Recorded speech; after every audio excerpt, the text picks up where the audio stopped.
ওবায়দুল কাদের কোথায়, আওয়ামী লীগের শীর্ষ নেতারা কোথায়? সরকারের উদ্দেশ্যে বলবো, এদের প্রত্যেকের মাথার দাম 1 কোটি টাকা করে ঘোষণা করেন। অর্থাৎ এদেরকে ধরিয়ে দিতে পারলে 1 কোটি টাকা করে পুরস্কার দেওয়া হবে। যদি আপনাদের না হয়, জনগণকে বলেন 1 টাকা করে দান করলেও এই 1 কোটি টাকা জোগাড় হয়ে যাবে। সীমান্তে হত্যাকাণ্ড বন্ধ, ফ্যাসিস্ট হাসিনা প্রত্যর্পণ এবং লুটেরা ব্যবসায়ী গোষ্ঠীর সম্পত্তি বাজেয়াপ্ত করার দাবিতে আয়োজিত আজকের এই বিক্ষোভ সমাবেশ থেকে সুস্পষ্টভাবে আমরা বর্তমান অন্তর্বর্তীকালীন সরকারের উদ্দেশ্যে কিছু বার্তা দিতে চাই।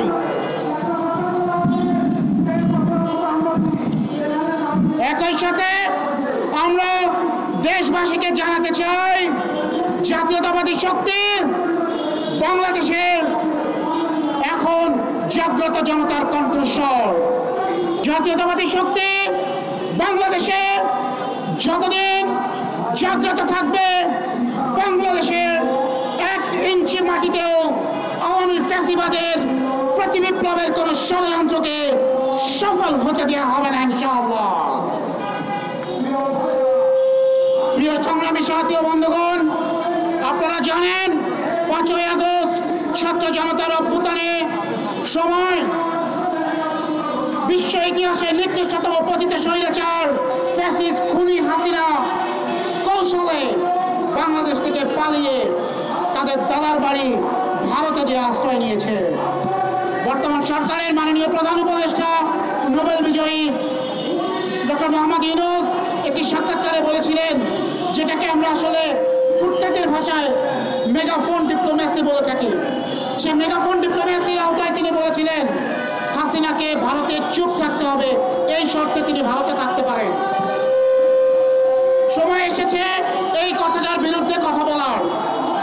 আমরা বর্তমান অন্তর্বর্তীকালীন সরকারের উদ্দেশ্যে বার্তা দিতে চাই, অনতি বিলম্বে শেখ হাসিনাকে বাংলাদেশে ফিরিয়ে এনে আন্তর্জাতিক অপরাধ ট্রাইব্যুনালে গণহত্যার দায়ে বিচার করতে হবে।